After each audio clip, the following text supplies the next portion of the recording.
La ilaha illallah. Tiada Tuhan melainkan Allah. La adalah kalimah nafi.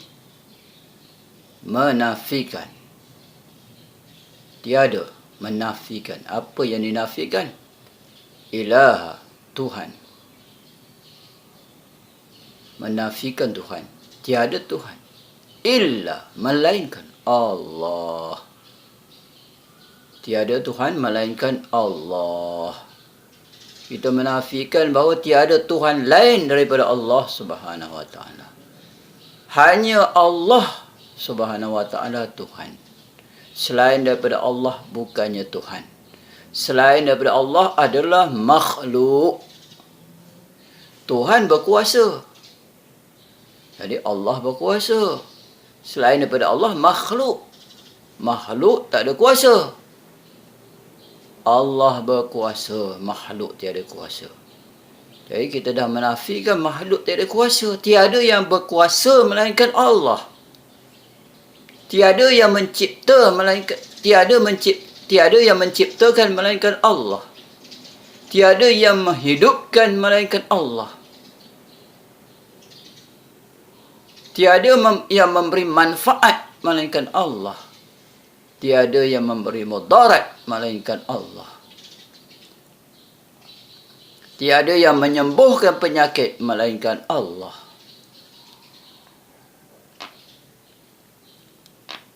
Tiada yang membakar melainkan Allah. Tiada yang memotong melainkan Allah. Tiada yang memutuskan melainkan Allah. Tiada yang menghukum melainkan Allah.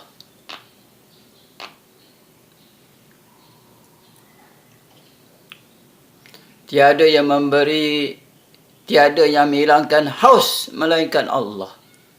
Tiada yang menghilangkan lapar melainkan Allah.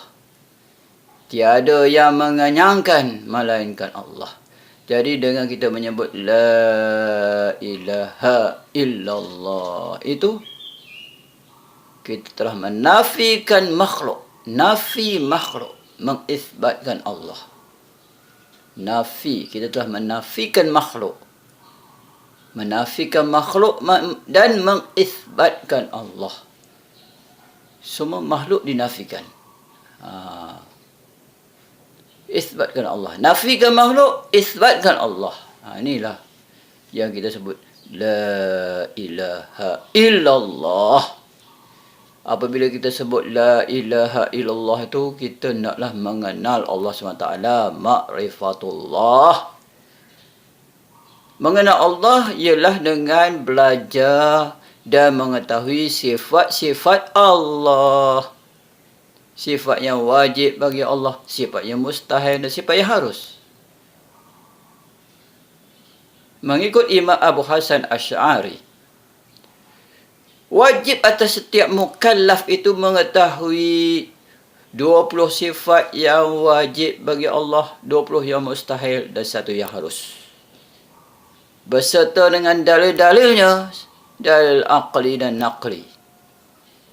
20 yang wajib, 20 yang mustahil, 1 yang harus, jumlahnya 41 sifat terkandung di dalam kalimah La ilaha illallah. Muhammadur Rasulullah, iaitu Nabi Muhammad utusan Allah Subhanahu Wa Taala. Nabi Muhammad utusan Allah, Nabi Muhammad Rasul Allah juga adalah kalimah iman. La ilaha illallah kalimah iman. Muhammadur Rasulullah juga kalimah iman. Sebab sesiapa yang beriman dengan Allah, sesiapa yang percaya bahawa tiada Tuhan melainkan Allah, tetapi tidak percaya dengan kerasulan Nabi Muhammad SAW, dia bukan orang yang beriman. Dia orang yang kafir. Apabila kita beriman dengan Allah, kita juga mesti beriman dengan kerasulan Nabi Muhammad SAW. Nabi Muhammad SAW adalah Rasul Allah, utusan Allah. Allah SWT yang mengutusnya ke dunia. Allah yang menghantarnya ke dunia untuk memimpin umat manusia supaya umat manusia ini mengenal penciptanya. Nabi Muhammad SAW bukan saja diutus kepada manusia tetapi juga diutus kepada jin. Kerana jin juga diperintahkan mengenal Allah SWT dan menyembahnya. Seperti mana firman Allah, وَمَا خَلَقْتُ الْجِنَّ وَالْإِنسَ إِلَّا لِيَعْبُدُونَ. Dan tidaklah aku menciptakan jin dan manusia melainkan supaya mereka menyembah aku. Jadi apabila kita menyebut La ilaha illallah, tiada Tuhan melainkan Allah, ada sambungannya, iaitu Muhammadur Rasulullah. Nabi Muhammad Rasulullah, utusan Allah. Wajib kita imani dan yakin bahawa Nabi Muhammad itu utusan Allah. Besok di dalam kubur kita akan ditanya, siapa Tuhan kamu? Mar Rabbuka? Siapa Tuhan kamu? Orang yang beriman dia boleh menjawab, Allahu Rabbi, Allah Tuhanku. Kemudian ditanya, siapakah lelaki yang diutuskan Allah kepada kamu? Maka dipaparkan wajah Nabi Muhammad sallallahu alaihi wasallam.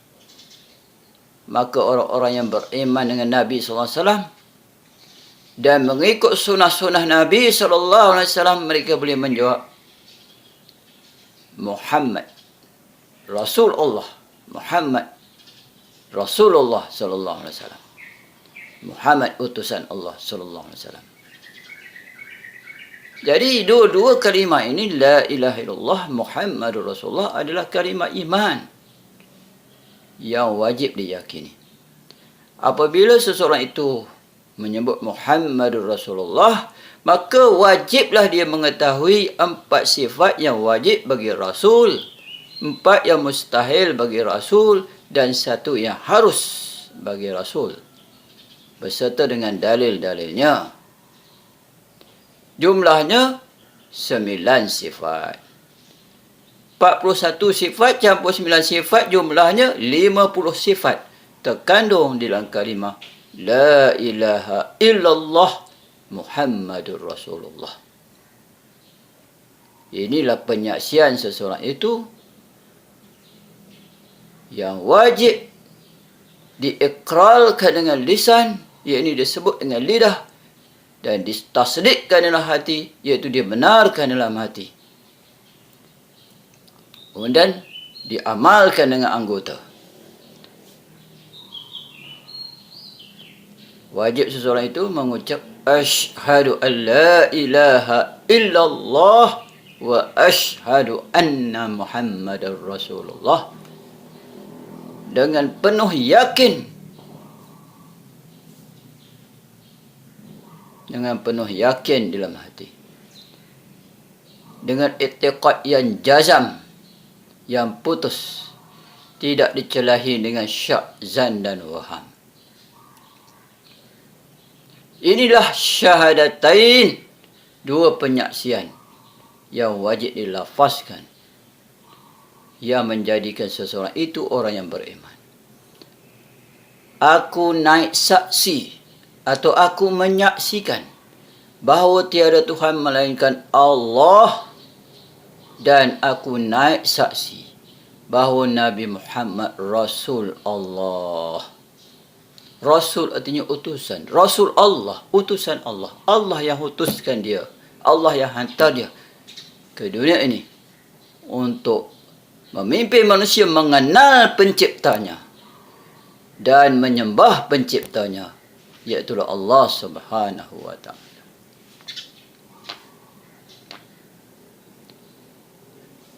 Kerana itu, hendaklah kita belajar sungguh-sungguh ilmu aqaidul iman ini, supaya kita mendapat iman yang sahih, iman yang sahih, dan ibadah yang sahih, dan akhlak yang mulia, menjadikan seseorang itu hampir dan dekat dengan Allah SWT, dan mendapat nikmat syurga Allah SWT, dan terjauh daripada azab Allah SWT di akhirat kelak. Barulah kita mendapat kebaikan di dunia dan kebaikan di akhirat. Seperti mana yang kita selalu doa, Rabbana atina fid dunya hasanah wa fil akhirati hasanah wa qina azabannar. Wahai Tuhan kami, berilah kami kebaikan di dunia dan kebaikan di akhirat, dan peliharalah kami daripada azab api neraka.